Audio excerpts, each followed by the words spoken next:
Morning, everyone. For our video assignment, I decided to demonstrate a qualitative interview with one of my best friends and my goddaughter, specifically utilizing the Kvale Questions studied in class. What we'll be discussing is the growing epidemic of teenage pregnancy, seeing as how she was a young mother. Okay, so could you tell me about your first experience coming into contact with teenage pregnancy?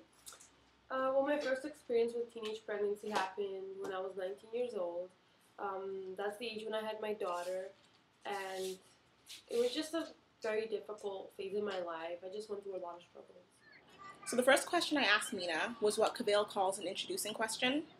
And an introducing question is a question that allows the interviewee to give a detailed response based on the topic the researcher is asking. What kinds of struggles did you go through?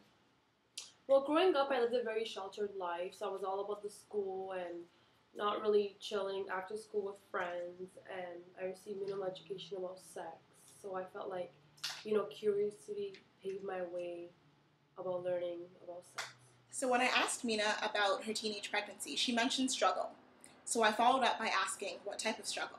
Now a follow-up question can be described as a response used by the interviewer just to attain additional information based on something the interviewee has just said. And yeah, I didn't really talk to my friends about sex, let alone family members, because it's not the norm in my culture to speak about sex. And school didn't really teach me anything about sex either. Like, a lot of it was just, like I said, curiosity and peer pressure. Peer pressure. Yeah. Did peer pressure go on in your school? It did go on, but because I was more focused on my studies, I felt like I didn't give into it. It only happened after I finished high school that I wanted to explore it. Okay, going back to when you said that you lived a sheltered life, what about your life was sheltered?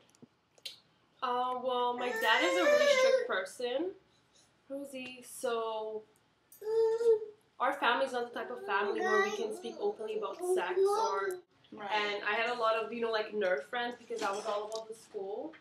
So, I just, focused on my studies and, I never had that sex mentor. Nobody taught me about sex or what's out there, diseases and what you can catch and pregnancy. So I had to find out the hard way. So it's safe for one to assume that teens who live a sheltered lifestyle tend to be a bit more curious about issues related to sex, especially in this case. So when I asked Mina to take me back to her to describe her sheltered lifestyle, Kvale describes this as a structure in question, basically used just to keep the interview on track. So what would you tell teenage girls about the realities of pregnancy?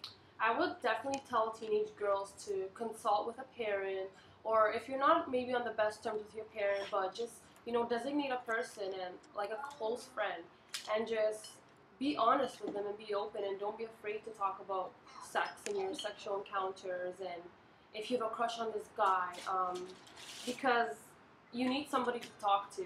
That's the best way to get help, is when you share your experiences with someone. Thank you, Mina. Thank you. Thank you as well. Say bye, Leah. So to sum up the interview, the last question I asked Mina about any advice she'd give to teenage girls, Kvale would describe that as a direct question, used just to cover any grounds that we haven't discussed throughout the interview and to draw the interview toward an end. Now, I decided to do my topic on teenage pregnancy because not only have I had a lot of experience with it, but based on my friend Mina's situation as a whole, obviously bringing awareness to the situation would probably generate more discussion, and as long as there's more discussion, solutions are bound to be made.